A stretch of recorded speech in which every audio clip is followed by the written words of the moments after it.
জাতি আৰু অজাতি মনত ৰাখিব আমাৰ ভাগৱতে মানুহক দুটা ভাগত বিভক্ত কৰিছে এটা নাম জাতি আৰু এটা নাম অজাতি এতিয়া জাতি কোন যিটো ভগৱান গুৰু ৰূপে আহি শংকৰ ৰূপে আহি অসমত যিজনে জাতি প্ৰতিষ্ঠা কৰি থৈ গৈছে আপোনালোকে সকলোৱে জানে প্ৰাক শংকৰী যুগক অন্ধকাৰ যুগ বুলি কোৱা হৈছিল যিটো সময়ত অসমৰ মানুহে ধৰ্মৰ নামত মানুহ বলি দিবলৈ কুণ্ঠাবোধ কৰা নাছিল তেনে এটা সন্ধিক্ষণত আমাৰ গুৰু শংকৰ আবিৰ্ভাৱ হৈ অসমৰ চাৰিওফালে চকু ফুৰাই চাই দেখিলে যে অসমত বিভিন্ন জাতি জনগোষ্ঠীৰ মানুহে বসবাস কৰি আছে এই সকলোবিলাক ঈশ্বৰৰ অমৃতৰ সন্তান এই কথাটো মই যদি অসমবাসীৰ মাজত দেখুৱাই থৈ নাযাওঁ বুজাই থৈ নাযাওঁ তেতিয়াহ'লে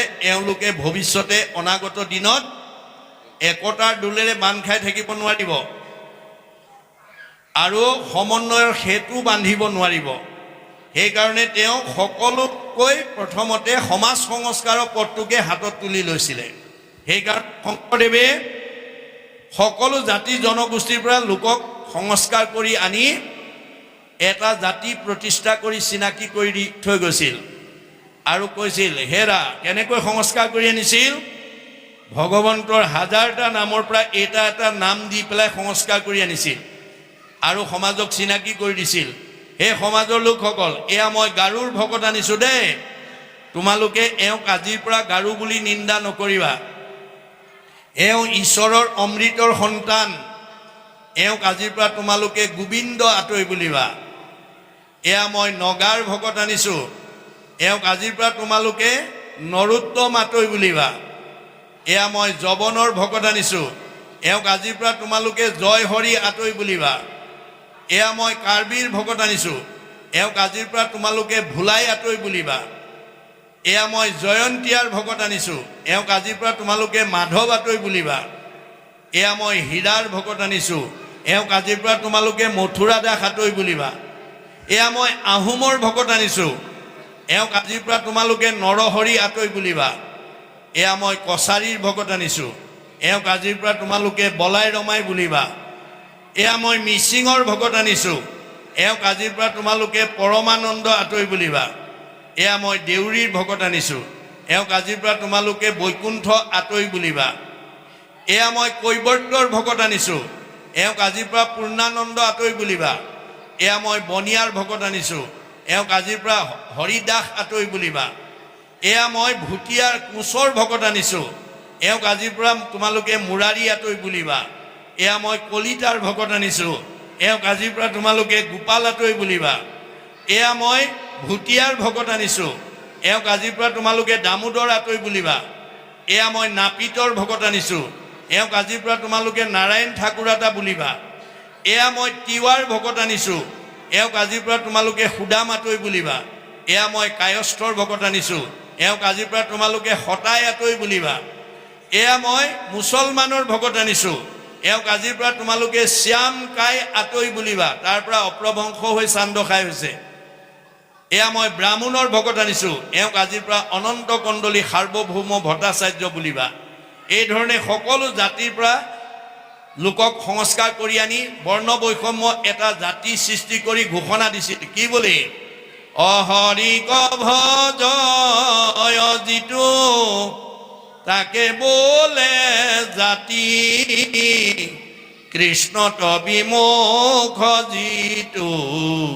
সেহিহে অজাতি আপুনি যি জাতিৰ জনগোষ্ঠীতে জন্ম নহওক ঈশ্বৰক ভজিলে জাতি আৰু ঈশ্বৰক নভজাজন অজাতি চৈতন্যপন্থীয়েও কৈছে মুচিও শুচি হয় যদি হৰিক ভজে শুচিও মুচি হয় যদি হৰিক তেজে গতিকে শংকৰদেৱে আমাক বৰ্ণ বৈষম্য এটা জাতি আধ্যাত্মিকভাৱে আমাক চিনাকি কৰি থৈ গৈছে সেইকাৰণে আমি সকলোৱে মিলি আমি ঈশ্বৰত ভক্তি কৰি জীয়াই থাকোঁতে শান্তি আৰু মৰিলে সদ্গতি এই পথ আমি বাছি ল'ব লাগিব এতিয়া কৈছে লোভিয়া মনুষ্য দেহা আনত এৰিয়া স্পৃহা বোলে বন্ধু কৃষ্ণক যিজনে যিজনে কৃষ্ণক বন্ধু বুলি ভাবে এতেকে বান্ধৱ হৰি টাংক মূৰ বুলি ধৰি ৰক্ষা কৰৈ ফুৰৈ সৰ্বক্ষণে ভগৱানক যিজনে বান্ধৱ বুলি ভাবিব ভগৱন্তই তেওঁক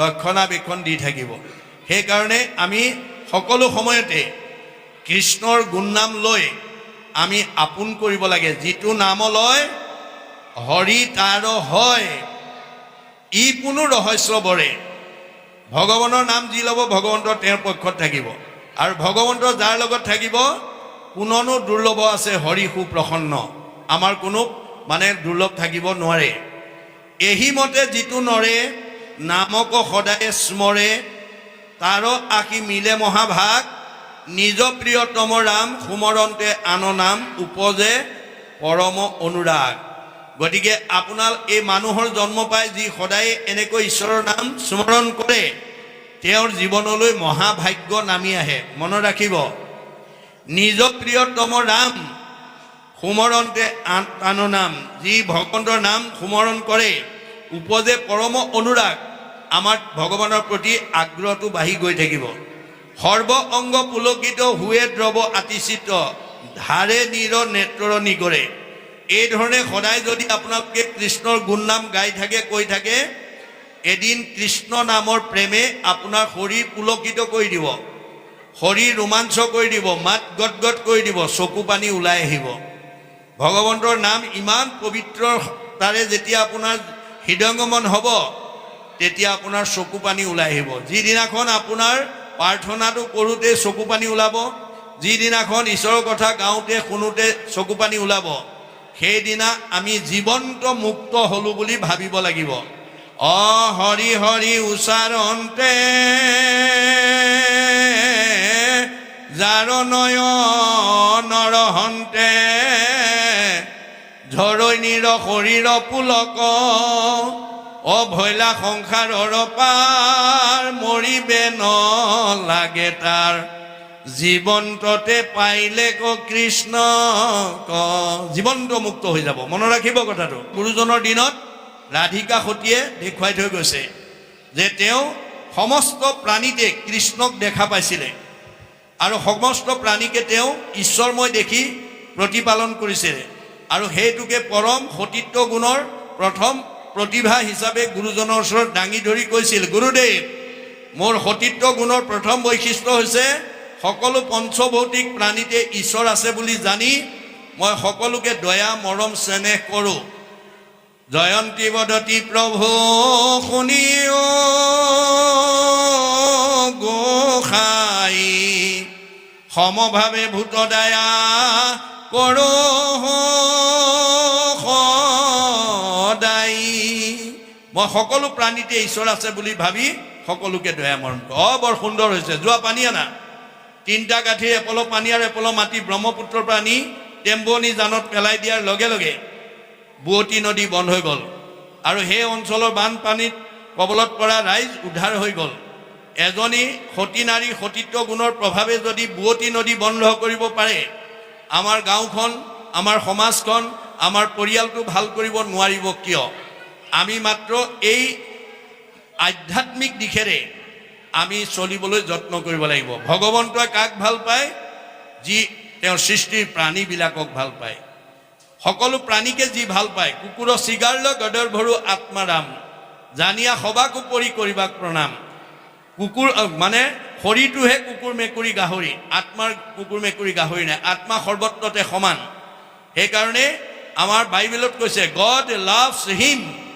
হু লাভছ হিজ ক্ৰিয়েচন ভগৱানে সেইজনকে ভাল পায় যি তেওঁৰ সৃষ্টিৰ প্ৰাণীবিলাকক ভাল পায় আপুনি যদি প্ৰাণীবিলাকক ভাল নাপায় আপুনি ঈশ্বৰক কেতিয়াও প্ৰিয় হ'ব নোৱাৰিব নদ নদী পৰ্বত পাহাৰ সকলোতে ভগৱন্ত আছে সমস্ত জগতে আচন্ত স্বামী গতিকে প্ৰহ্লাদে সমস্ত জগততে দেখিছিল আৰু কি বুলি কৈছিল সমস্ত জগতে আচন্ত স্বামী সকলোতে মোৰ ভগৱান ব্যাপী আছে স্ফটিকৰ স্তম্ভে দেখোঁ আমি পকা খুঁটাটোতো তেওঁ দেখা পাইছিলে যিটো প্ৰহ্লাদৰ কাৰণে সম্ভৱ হিৰণ্যকশিপুৰ কাৰণে অসম্ভৱ মাৰি দিলে গদা ওলাই গৈছিল কিয় ভগৱানে কৈছে স্বভাৱতে অজময় জন্ম নাহি যাৰ ভকতৰ ইচ্ছাই মই ধৰো অৱতাৰ ভগৱন্তই কিয় অৱতাৰ ধৰে? ভকতক ৰাখিবৰ কাৰণে।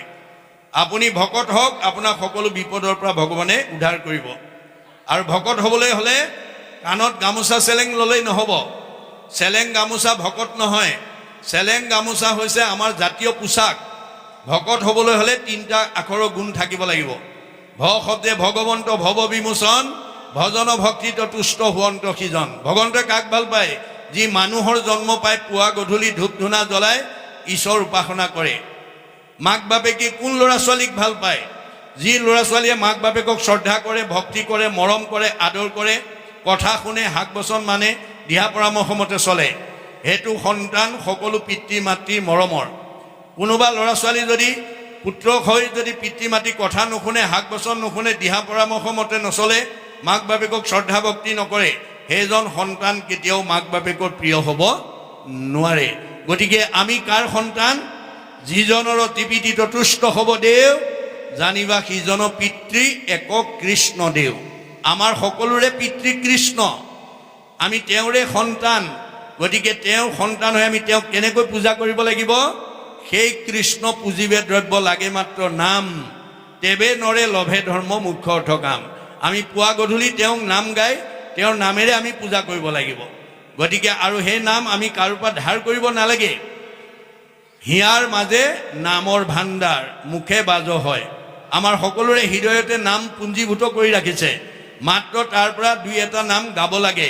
মাধৱদেৱে কৈছে, ৰাম কৃষ্ণ নাম যিটো সদায় ফুৰে গাই, সদায় মংগল তাৰ অমংগল নাই। ভগৱানৰ নাম যাৰ মুখত থাকিব তাৰ সদায় মংগল হৈ যায়, তাৰ কোনো অমংগল হ'ব নোৱাৰে। সেইকাৰণে আমি ল'ৰা ছোৱালী ক'ৰবালৈ গ'লে কৃষ্ণ বুলি কৈ যাবলৈ ক'ব লাগে। তুমি কৃষ্ণ বুলি কৈ যোৱা, ৰাম বুলি কৈ যোৱা, হৰি বুলি কৈ যোৱা। ককাক দেউতাক বহি থাকিলে ককাক সেৱা এটা কৰি যোৱা, মাক সেৱা, আইতাক সেৱা এটা কৰি যোৱা, দেউতাক সেৱা এটা কৰি যোৱা, মাক সেৱা এটা কৰি যোৱা। এই নীতি, এই আদৰ্শবিলাক আমি ল'ৰা ছোৱালীক সৰুৰ পৰা শিকাব লাগিব। যি ল'ৰা ছোৱালীয়ে যাত্ৰাৰ সময়ত কৃষ্ণ বুলি কয়, যিটো জনে যাই নাম ওচৰি তাৰ পামন্ত হৰি, বৎসক স্নেহ যেন ধেনু ধাৱে ভজিও জানি হেন হৰি পাৱে। গৰুজনীয়ে পোৱালিটো মুখৰ আগত লৈ যেনেকৈ নোৱাৰাকৈ ৰক্ষণাবেক্ষণ দিয়ে, কৃষ্ণৰ নাম লৈ যোৱা জীৱটোক ভগৱানে তেনেকৈয়ে ৰক্ষণাবেক্ষণ দিয়ে। গতিকে সৰুৰ পৰা আমি যদি ঈশ্বৰৰ নাম ল'বলৈ শিকাওঁ, সেইটো ল'ৰা ভৱিষ্যত ভক্তিপৰায়ণ হ'বই, ধৰ্মপৰায়ণ হ'বই, ভকতৰ প্ৰতি শ্ৰদ্ধাশীল হ'বই, ডাঙৰক শ্ৰদ্ধা ভক্তি কৰিবই, সৰ্বগুণাকৰ হ'ব। সেইকাৰণে আমি প্ৰহ্লাদে সেইকাৰণে কৈছে, হেন জানি শিশু হ'ব এৰা আন কৰ্ম, ধৰিও কুমাৰকালে ভাগৱত ধৰ্ম। আমি সৰু কালৰ পৰাই ল'ৰা ছোৱালীক ভাগৱত ধৰ্ম শিক্ষা দিব লাগে। ঘৰলৈ অহা আলহী অতিথি ভকত বৈষ্ণৱক সেৱা কৰিবলৈ আমি মাক দেউতাকে শিকাব লাগে। কাৰণ আপোনাৰ মাক দেউতাকেহে জানে তেওঁ স্কুললৈ পঠিওৱা ল'ৰাটো কোন বিষয়ত দুৰ্বলতা আছে। অংকত দুৰ্বলতা নে, ইংৰাজীত দুৰ্বলতা নে, সমাজ অধ্যয়নৰ দুৰ্বলতা নে, বিজ্ঞানত দুৰ্বলতা নে, ছবিত দুৰ্বলতা, মাক বাপেকেহে জানে। কিন্তু আপুনি দুৰ্বলতা বুলি জানিলেই নহ'ব, ভাগৱতে কৈছে তাক সবলতালৈ নিব লাগিব। কেনেকৈ? দৈৱবশে যদি সাধুৰ সংগ পায়, নিশ্চয় জানা তাহাৰ স্বভাৱ দূৰ হয়। যদি সি আমাৰ ঘৰলৈ অহা ভকত বৈষ্ণৱ আলহী অতিথিৰ ওচৰত যদি আমি সেৱা এটা লৈ যদি আশীৰ্বাদ ল'ব পাৰোঁ, প্ৰভুক কৃপা কৰি ল'ৰাটোক আশীৰ্বাদ এটা দিয়ক, অংকত বৰ বেয়া, ছোৱালীজনী অংকত মানে ইংৰাজীত বৰ বেয়া, 10জনে যদি মূৰত হাত দি হ'ব ভগৱানে কৃপা কৰিব, তুমি ভালকৈ পঢ়িবা, ঈশ্বৰে ভাল কৰিব, বছ সজনৰ আশীৰ্বাদে মিলে কৃষ্ণৰ প্ৰসাদ। এতিয়া কাৰো ঘৰলৈ ভগৱন্ত নিজে আহি পেলাই আপোনাৰ ল'ৰা ছোৱালীকেইটা পৰীক্ষাত ভাল হ'ব, ল'ৰা ছোৱালীকেইটা পঢ়া শুনা ভাল হ'ব, ল'ৰা ছোৱালীকেইটা আয়ুষ্মান হ'ব, ঘৰখন মংগল হ'ব বুলি বৈকুণ্ঠপতি কৃষ্ণ কাৰো ঘৰলৈ আহি নকয়হি। কোনে ক'ব? আমাৰ ভাগৱতত কৈছে, হৰিৰ মূৰ্তিক হৰি ভক্তক দেখিবা, শক্তি অনুৰূপে তাৰ প্ৰীতি আচৰিবা, সমস্ত ভূততে আছে ভগৱান, সেই ভাবি সবাকো কৰিবা বহুমান। ভগৱান চবতে আছে, কিন্তু মূৰ্তিমন্ত হৈ ভকতত আছে, ভকত বৈষ্ণৱত আছে।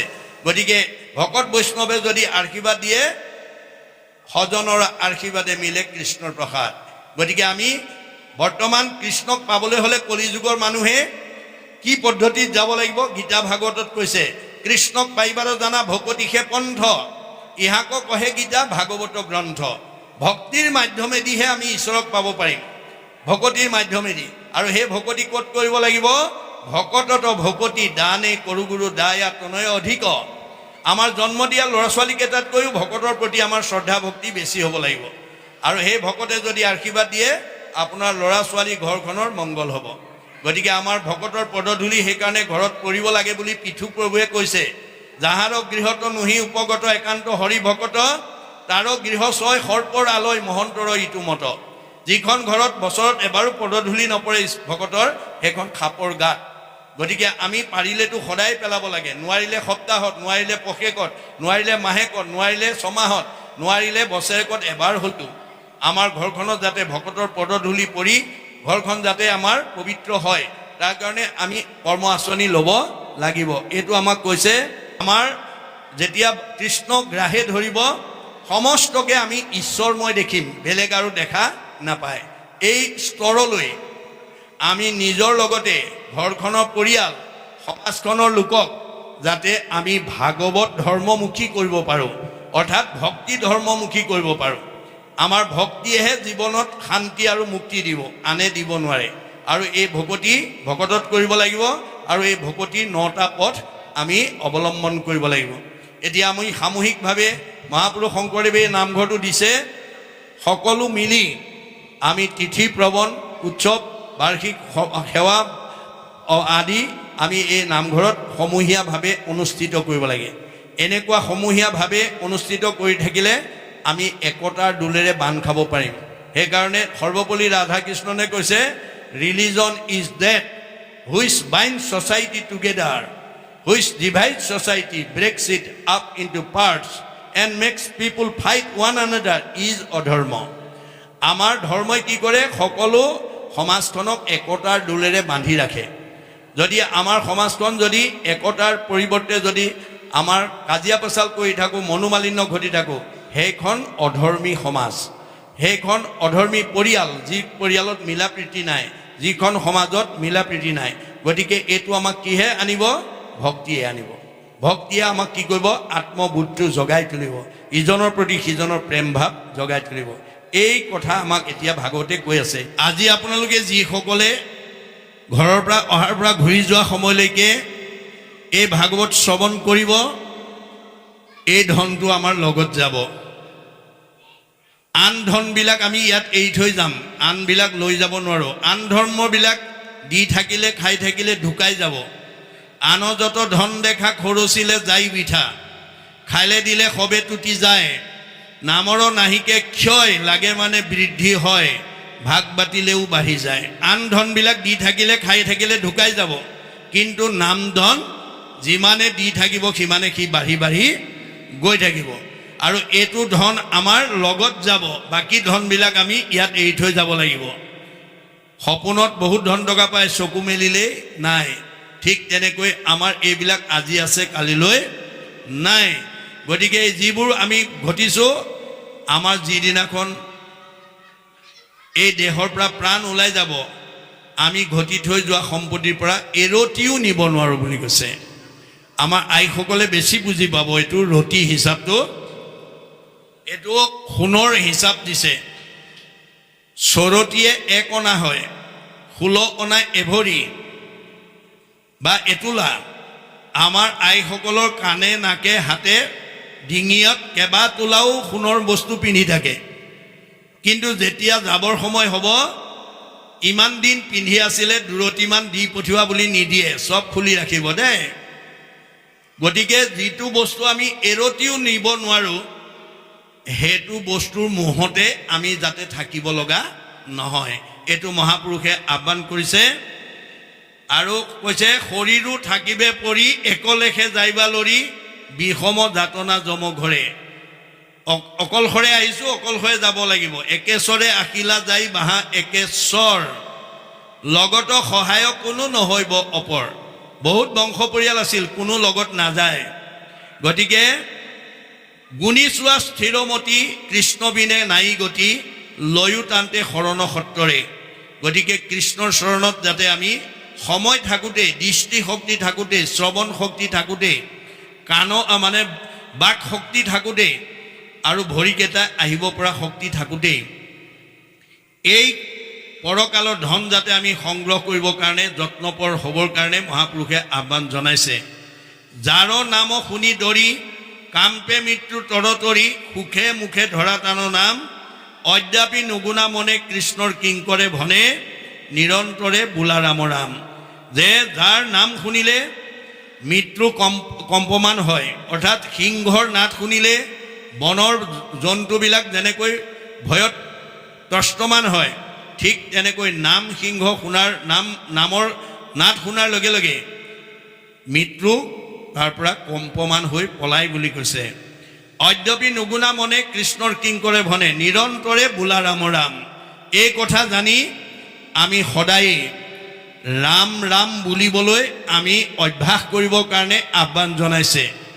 আমাৰ বেদত কৈছে ৰাম ইতি ৰাম ইতি ৰাম ইতি বদন্তি যে সৰ্বদা তেই সাং ভক্তি স মুক্তি স ভৱিষ্যতি না সংশয়। তুমি ৰাম বুলি ক'বলৈ অভ্যাস কৰা, ল'ৰা ছোৱালীক অভ্যাস কৰিবলৈ শিকোৱা। ৰাম বুলি কৈ থাকিলে ভক্তি আৰু মুক্তি দুয়োটাই হৈ যাব, তাত কোনো সন্দেহ কৰিব লগা নাই। নামৰ ইমান মহিমা, দুটা আখৰৰ নাম ৰাম নাম যাতে আমি সদায় উচ্চাৰণ কৰিব পাৰোঁ। মাধৱদেৱে তাৰ বিজ্ঞানসন্মত দৰ্শনটো ঘোষাত লিখিছে কি বুলি? অৰা শবদক উচ্চাৰণতে ৰাম ৰাম ৰাম ৰাম ৰাম অমুখ হন্তে বাজ হুইয়া পলাই পাপ মানে। ৰাম নামৰ ৰা বুলি কোৱাৰ লগে লগে ভিতৰৰ পাপবিলাক ওলাই গুচি যায় বুলি কৈছে। অপুণ্য মানে হুৱে অভ্যন্তৰ ৰাম ৰাম ৰাম ৰাম ৰাম ম বুলি আতি মাৰয় কপাত টানে।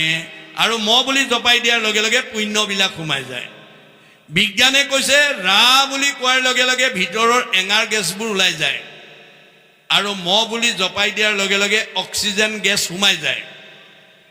আপুনি দিনটোত যিমান ৰাম নাম উচ্চাৰণ কৰি দেহৰ পৰা এঙাৰ গেছ উলিয়াই অক্সিজেন ভৰাব পাৰিব, সিমানেই বাত বিষ নাইকিয়া হ'ব, হজমী শক্তি বাঢ়িব, মন আনন্দিত হ'ব, বন্ধ্যা নাৰীয়েও পুত্ৰ পোৱাৰ যোগ্যতা লাভ কৰিব পাৰিব। গতিকে ভগৱানে যেনেকৈ কৈছে মৌকং কৰৌতি বাচালং পংগুলং ঘৈতে গ্ৰীং যৎ কৃপা তমহং বন্দে পৰমানন্দ মাধৱম। মোৰ কৃপা হ'লে বুবাই কথা ক'ব পাৰিব, খুৰাই পৰ্বত বগাব পাৰিব, অন্ধই চকুৰে দেখিব, বন্ধ্যা নাৰীয়ে পুত্ৰ পাব, দুখীয়া মানুহ ধনী হ'ব, দুৰ্জন মানুহ সজন হৈ যাব। এয়াই নামৰ মহিমা। গতিকে আপোনালোকে এই ধৰণৰ কৰ্ম আঁচনি দীৰ্ঘম্যাদীভাৱে লৈ যাতে আমাৰ উঠি অহা প্ৰজন্মক আমি ভক্তিৰ আদৰ্শৰে, আজিকালি আপোনালোকে দেখিছে সমাজবিলাক শৈক্ষিক দিশত আগবাঢ়ি গৈছে, অৰ্থনৈতিক দিশত আগবাঢ়ি গৈছে, মানুহৰ পকা ঘৰ বেছি হৈছে, গাড়ী মটৰত মানুহে ঘূৰিছে, দামী পোছাক পিন্ধিছে, দামী আহাৰ খাইছে। কিন্তু মহাপুৰুষ শংকৰদেৱে কৈছে দামী আহাৰ খালে, দামী পোছাক পিন্ধিলে, মটৰ গাড়ীত মানুহ উঠিলে, পকা ঘৰ বেছি হ'লেই এটা জাতি, এখন ঘৰ, এটা পৰিয়াল, এখন সমাজ, এখন দেশ আগবাঢ়ি গৈছে বুলি ক'ব পৰা নাযাব।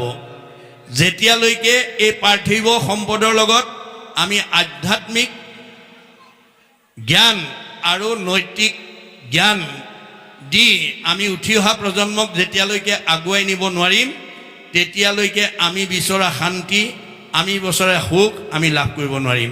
সেইকাৰণে শংকৰদেৱে সমস্ত দিশতে গীত বাদ্য নৃত্যকে প্ৰমুখ্য কৰি, অভিনয়কে প্ৰমুখ্য কৰি, সাহিত্য সংস্কৃতি সমস্ত মানৱ জীৱন সুন্দৰভাৱে পৰিচালনা কৰিবৰ কাৰণে যিমানবিলাক সম্বল লাগে সমস্তবিলাক দি থৈ গৈছে। আপোনালোকে এই নামঘৰত মহাপুৰুষ দুজনাৰ 6খন 12খন যি অংকীয়া নাটক আমাক দি থৈ গৈছে, আমি উঠি অহা প্ৰজন্মক তেওঁলোকৰ দ্বাৰা যাতে গীত নৃত্য পৰিৱেশনৰ দ্বাৰা গুণলীলা যাতে এই নামঘৰত দেখুৱাবৰ কাৰণে আমি শিক্ষা দিব পাৰোঁ। আমাৰ বেদত কৈছে গীতং বাদ্যং নৃত্যং য কৰৌতি কলৌ নৰহ পদে পদে অশ্ৰমেদ ফলং প্ৰাপ্নতি নিত্যৈছ।